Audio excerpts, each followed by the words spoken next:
Muy buenos días a todos nuestros lectores de la Yachak y espectadores del contenido producido por el Centro de Investigación de Estudiantes de Derecho. Mi nombre es Jafedo Porto y en esta ocasión, junto a Vanessa Escobar Marcavillaca, estaremos entrevistando a un personaje muy querido por nuestra institución, Martín Agudelo Ramírez.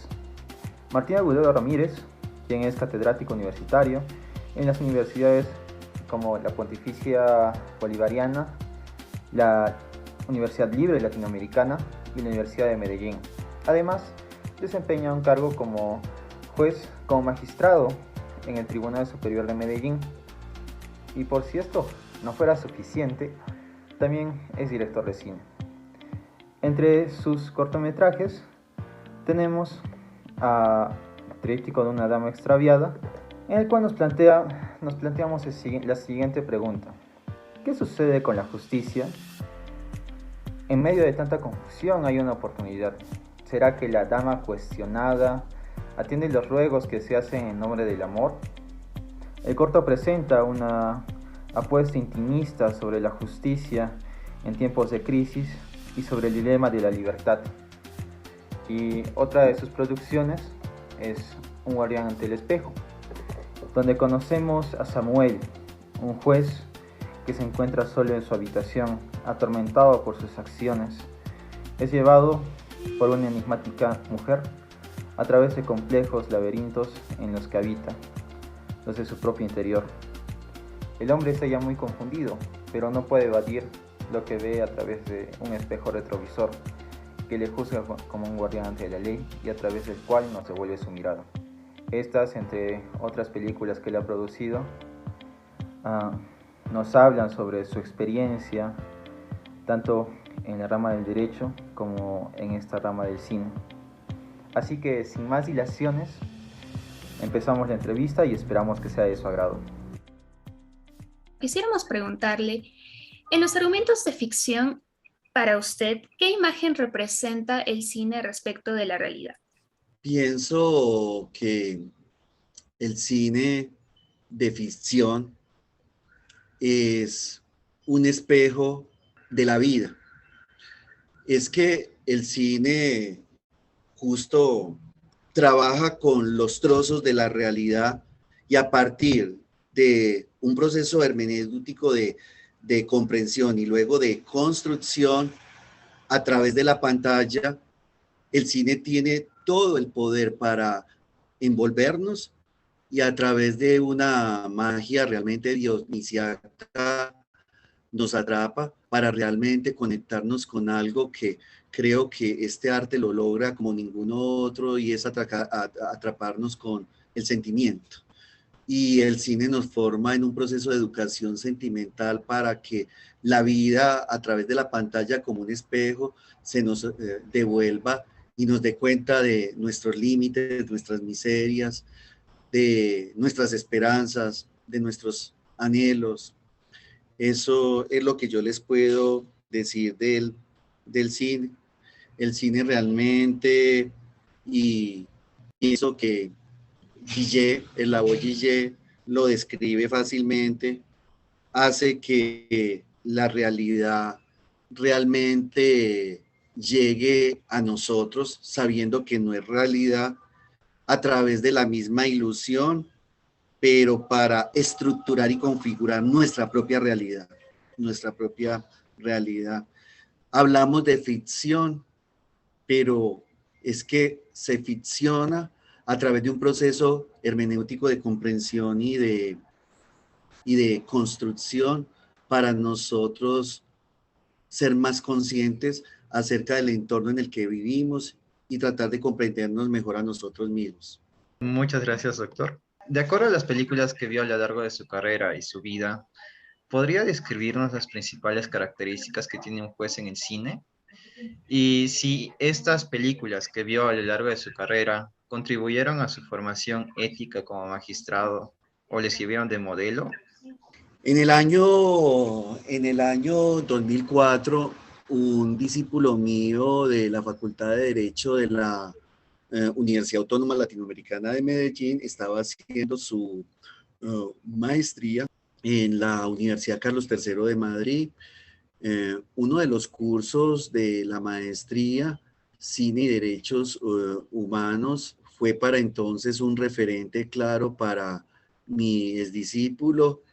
Él, cuando ya el curso había avanzado, me invitó para que asistiera a varias clases de ese módulo sobre cine y derechos humanos, y pude, creo que fue un fin de semana, estar en Madrid. Viajé de Salamanca a Madrid y conocí el libro también, el profesor, y el libro del profesor que se llama El Derecho en 100 películas, de Benjamín Rivalla.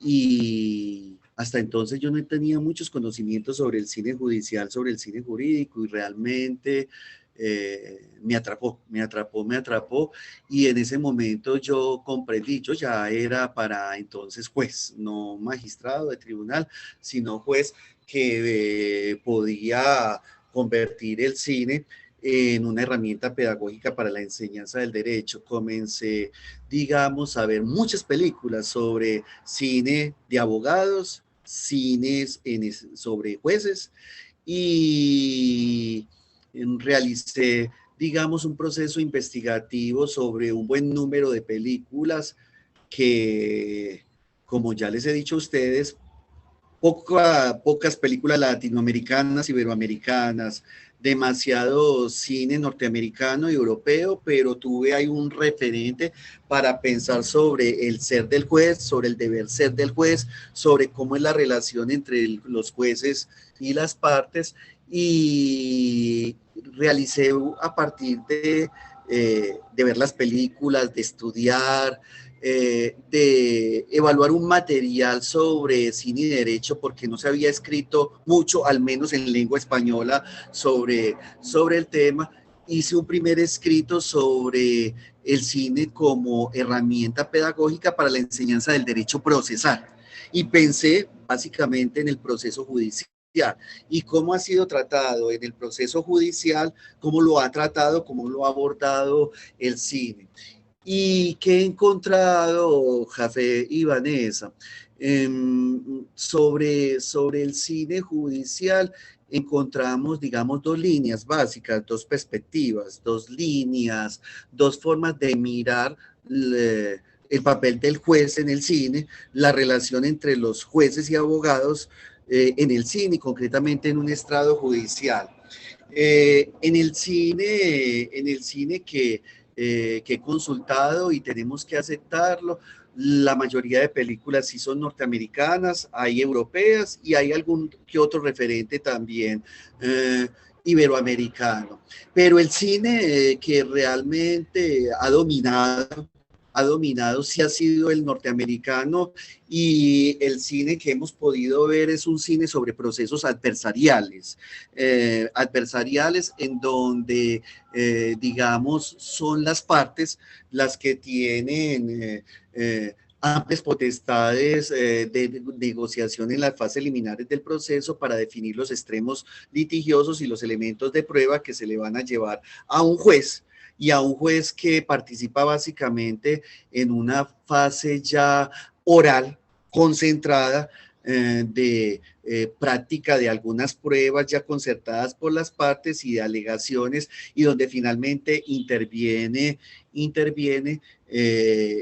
ya sea el profiriendo una decisión final vinculante sin presencia de jurados o con jurado. Y eso es lo que nosotros hemos visto básicamente en el cine sobre juicios. Y me llama mucho la atención porque ha sido el juez que nos han presentado, ha sido básicamente un juez árbitro, un juez más bien árbitro, que está ahí mirando que el juego se desarrolle bien, pero sin meterse propiamente en el juego, porque su imparcialidad, pero más bien entendida como neutralidad, le impide participar en ese juego, y se comporta más bien como un receptor.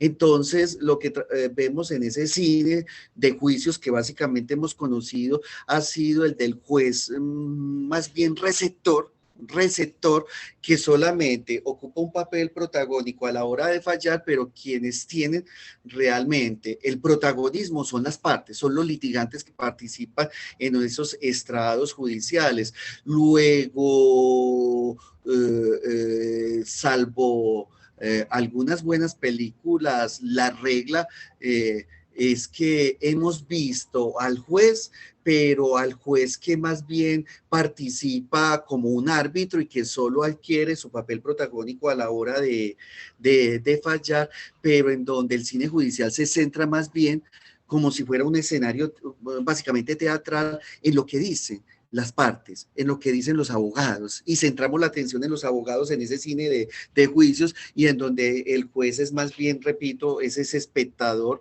que ya luego toma la decisión, y todo va a depender del papel también que asuma el jurado. Y yo me hago esa pregunta para que lo tengan ustedes muy presente.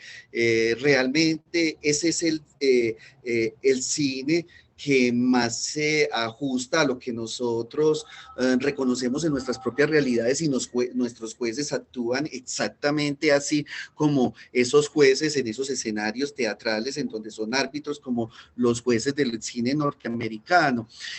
Hay un dato importante, y creo que en los países de Iberoamérica se ha venido extendiendo, que los procesos se han hecho cada vez menos escritos, y mucho más orales y concentrados, y comienzan a tener buenas notas, digamos, características muy propias, nuestros procesos dispositivos de esos procesos adversariales norteamericanos, y comienzan a parecerse, pero pienso que ese es el cine que básicamente nos ha llegado desde la primera perspectiva, que hemos reconocido, pero que si bien nos puede servir en nuestros procesos de reflexión en los países de Iberoamérica, tenemos que comenzar a hacer también películas de cine judicial que correspondan y respondan más a nuestras propias realidades, en donde el juez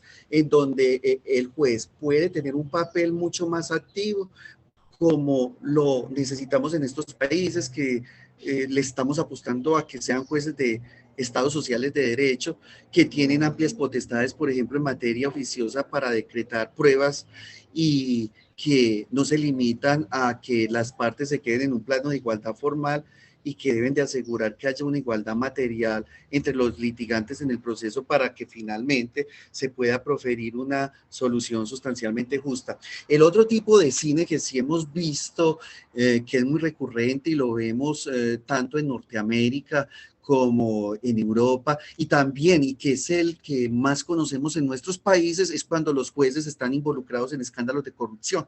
Ya cuando los jueces ya no son unos simples espectadores, sino que hacen parte de un sistema fallido, en donde la justicia institucional no funciona, o los jueces terminan comprometidos en escándalos de corrupción. Y eso sí lo hemos visto, y ese es otro tipo de cine en donde aparece el juez y no sale muy bien librado. Entonces yo creo que esas son las grandes dos líneas de cine judicial. No sé si con eso les he respondido a la pregunta que me han hecho, Jafé y Vanessa. Muchas gracias por su respuesta, doctor. Creo que en la segunda pregunta se refería a dos tipos de jueces.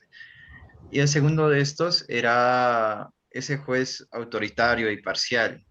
Respecto a esto, podemos encontrar un claro ejemplo en la película de Juicio de las Siete de Chicago, película que fue seleccionada para la entrevista por el hecho de gozar de popularidad gracias a las plataformas de streaming, específicamente Netflix, en la audiencia. Y bueno, en dicha película se observa una clara parcialidad del juez a cargo, a Julius Hoffman, a favor del Estado. ¿Es en este sentido cree usted que, que el contexto político influye en la decisión de un magistrado y este factor pueda superar los juicios y formación moral de este mismo? Pero en un contexto de repente más iberoamericano, ¿usted observó alguna vez algún acontecimiento así?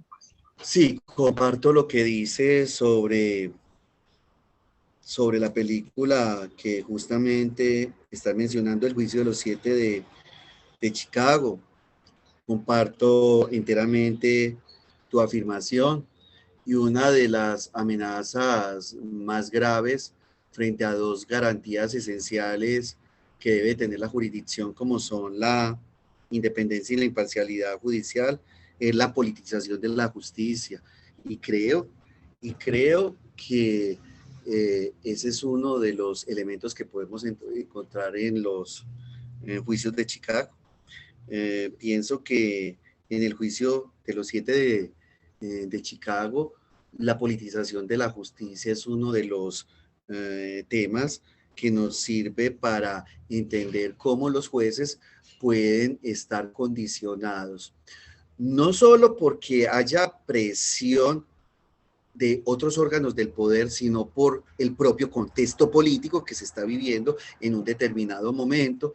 Entonces tenemos que mirar, Jafé, cómo hacer, cómo trabajar para proteger al juez de esas influencias que le pueden llegar en atención al propio contexto político que se está viviendo y que en un determinado momento pueden comprometer su decisión de cara a la transparencia que estamos esperando el juez a la hora de decidir.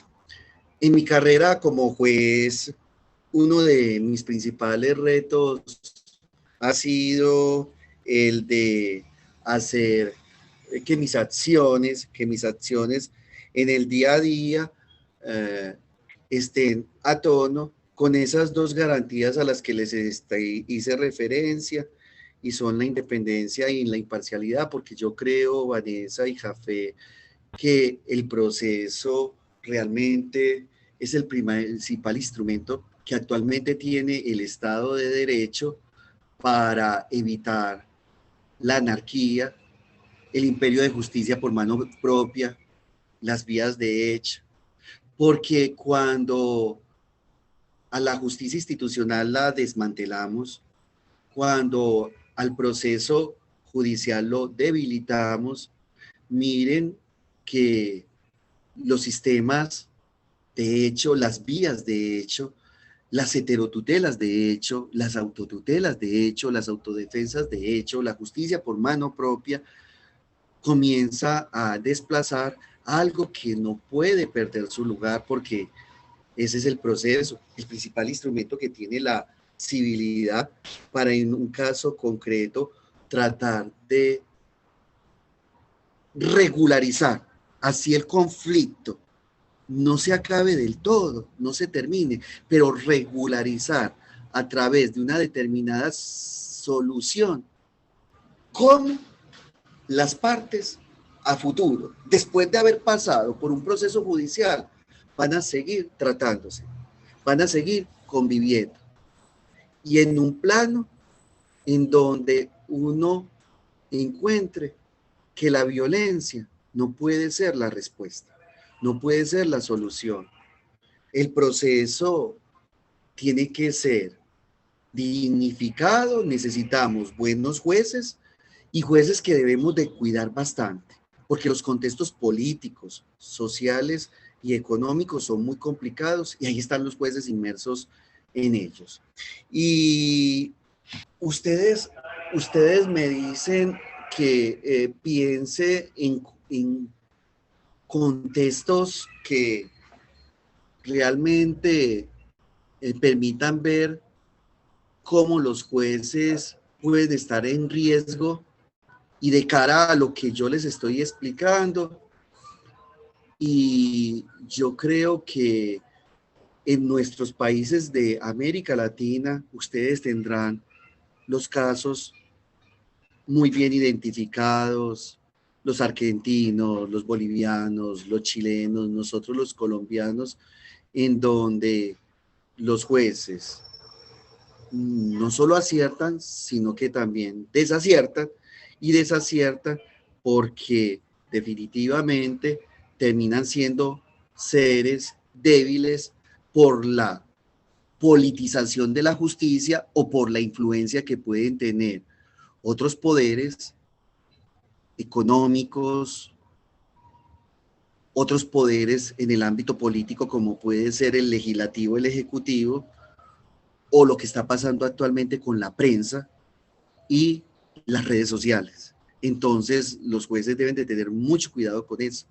porque lo que ustedes vieron, el juicio de los 7 de Chicago, lo podemos actualizar hoy por hoy y es mirar cuántas veces no vemos amenazada la independencia y la imparcialidad judicial por cuenta de todos estos poderes o amenazas que realmente pueden sacrificar que la transparencia y la limpieza que la justicia nos debe dar, que finalmente terminan por sacrificar la imparcialidad y la independencia a la hora de tomar una decisión judicial. Gracias por su respuesta, doctor.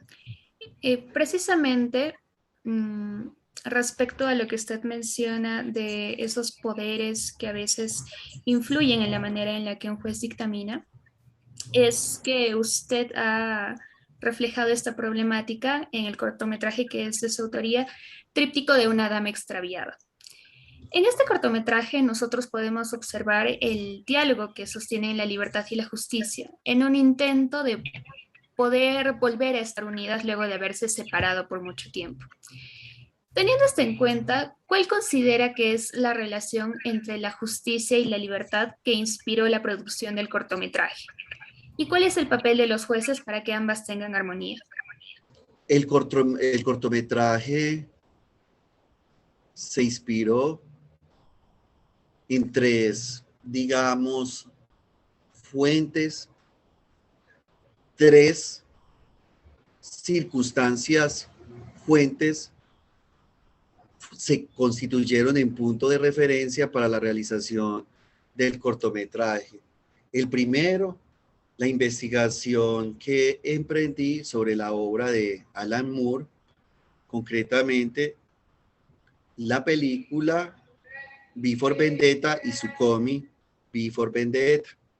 En el cómic V for Vendetta hay realmente imágenes, textos bastante dicientes, importantes, sobre cómo entender la relación entre justicia y libertad. ¿Qué pasa cuando la justicia es cooptada por el poder y deja de comprometerse con los individuos para solo liarse con un poder mezquino que la coopta? El problema es que cuando se genera una relación entre justicia y libertad, y la libertad la entendemos desde una perspectiva como la anarquía, tal como la entendió Alan Moore, ¿será que la solución consiste en sustituir, prescindir de la justicia, porque ya la justicia como institución nos falló definitivamente, porque la justicia se está comportando como un ser despreciable que no está decidida a resolver en favor de los individuos a los que debe servir? El otro punto que me sirvió como referente para realizar el tríptico de una dama extraviada tiene que ver con los escándalos de corrupción que se vivieron en mi país, concretamente lo que se llamó el cartel de la toga. Por cuenta del cartel de la toga, buena parte de la credibilidad, de la legitimidad que otrora tuvieron los jueces en mi país se perdió porque los jueces involucrados en las mismas se vieron comprometidos en unos escándalos terribles que no tienen nada que ver con su misión, con su vocación, con su trabajo, que ante todo debe ser de servicio, con su trabajo que ante todo debe ser de compromiso por los derechos fundamentales. Y cuando estoy hablando de derechos fundamentales, ya pienso en la fuente de los mismos, la libertad. Y realmente el tríptico nos está presentando esos conflictos que se pueden generar entre una justicia institucional que no se compromete con la libertad y finalmente en ese desvío termina por liarse con algo realmente mezquino y asqueroso que le hace mucho daño, como es el poder al que yo hago referencia en el tríptico de una dama extraviada. Ese fue otro de los referentes que tuve en cuenta para la realización del tríptico de una dama extraviada, y finalmente fueron mis escritos, mis relatos, los ejercicios que yo he hecho en donde yo pensé como algo tan bello que el poeta Eduardo Galeano manifiesta en El derecho a soñar, justicia y libertad, hermanas gemelas condenadas a vivir separadas. Él sueña que estén juntitas la una con la otra. Yo pensé en un relato, en una historia de amor, en donde la victimaria, justicia, que se lió con el poder y que ha despreciado la libertad en un momento de su vida, pese a que haya perdido credibilidad y confianza, esa justicia en nombre del amor, gracias a la libertad, puede encontrar una oportunidad valiosa para finalmente reivindicarse, para que la saquemos del abismo en la que se encuentra. Y eso es lo que está en juego en el tríptico de una dama extraviada. En última, yo pienso que el juez en nuestros pueblos debe convertirse en un sujeto garante, protector de los derechos fundamentales.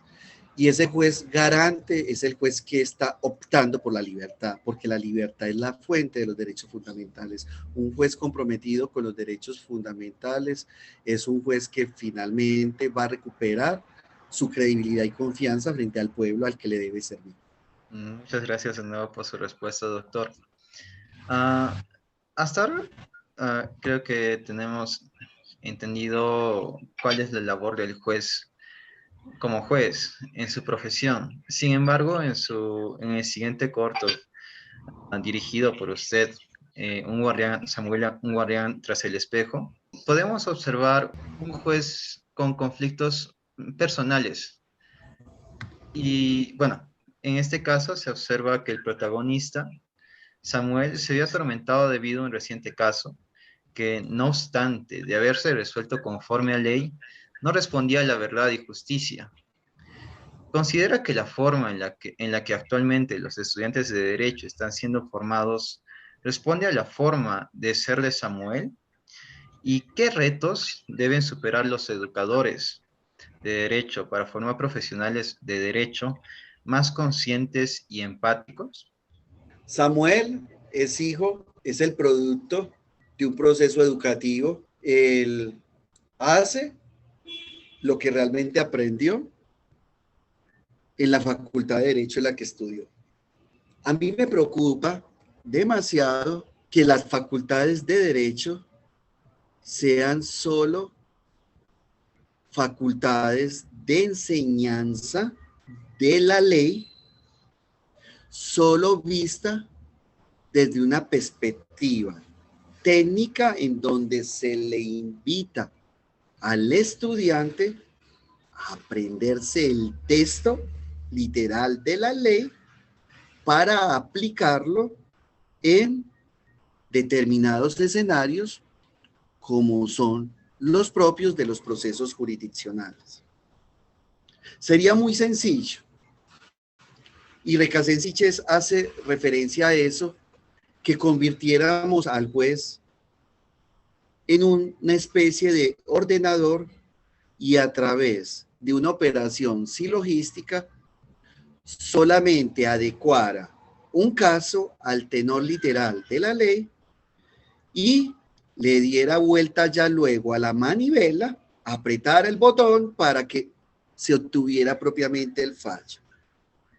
ese es el juez que nosotros queremos, pero es que lamentablemente es el juez que estamos formando en las facultades de Derecho y también formamos abogados para que cuando los jueces quieran ver más allá de los márgenes de la ley, esos abogados le exijan al juez que no se salga de ese tenor literal de la ley. ¿Qué es lo que yo quiero? Claro que necesitamos de las normas y de las normas reglas, de materiales normativos que nos den seguridad, que nos den orden, que nos den tranquilidad, que nos aseguren igualdad cuando llegamos ante los jueces. Pero es que necesitamos que los partícipes en esos procesos, jueces y abogados, sean seres conscientes de que las normas tienen que ser leídas e interpretadas de cara a la realidad y de los sujetos que son juzgados. Que las normas tienen que ser puestas en el contexto propio de esos sujetos que participan en el proceso. Tenemos que preparar a nuestros futuros jueces y futuros abogados para que aprendan a calzar los zapatos de las personas que no son abogados y participan en los escenarios de los procesos judiciales. Y las facultades de derecho, en buena parte de nuestros países, siguen sin estar comprometidos con un tipo de educación que no sea codiguera, legalista. Necesitamos jueces realmente que, como dice Carneluti, estén preparados para conocer e interpretar el espíritu, que se sitúen en un ámbito mucho más trascendental, espiritual. No que prevariquen, pero que vayan a más allá del tenor literal de la ley. Porque como se lo dice la verité, la verdad, a Samuel, en un guardián ante el espejo, citando, parafraseando las palabras del poeta, del William Blake, no se nos puede olvidar que las prisiones están construidas con las piedras de la ley. Por eso, con verité hagámosle caso, que no nos atrape la hidra de los vericuetos legales. Y entendamos que desde las facultades de Derecho, los profesores tienen que estar comprometidos y los estudiantes con un proceso de formación mucho más íntegra. Y necesitamos unos jueces que unos estudiantes más comprometidos y profesores con temas transversales, que se dejen influenciar y que estudien mucho por otros temas, que se dejen influenciar, que se dejen permear por la educación sentimental. Y esa educación sentimental, ¿cómo la encontramos? A partir de la sensibilidad que nos genera la literatura, el arte en todas sus expresiones, el cine, etc. Gracias, doctor, por su respuesta bastante importante en lo que menciona. Esperamos que verdaderamente a medida que vaya pasando el tiempo, tanto los educadores como los jueces y los estudiantes de derecho sean capaces de reconciliar la justicia y libertad. Así concluye la entrevista junto a Martín Agudelo Ramírez, con quien nos sentimos profundamente agradecidos por habernos acompañado el día de hoy. Esperamos que hayas disfrutado esta entrevista tanto como nosotros. Y si quieres ver contenido similar, puedes visualizar nuestra anterior entrevista junto a Jenny Dator Tocini, donde discutimos un tema bastante controversial: vacunación contra la COVID-19, derecho u obligación. Asimismo, puedes seguirnos en nuestras demás redes sociales para más contenido. Hasta la próxima.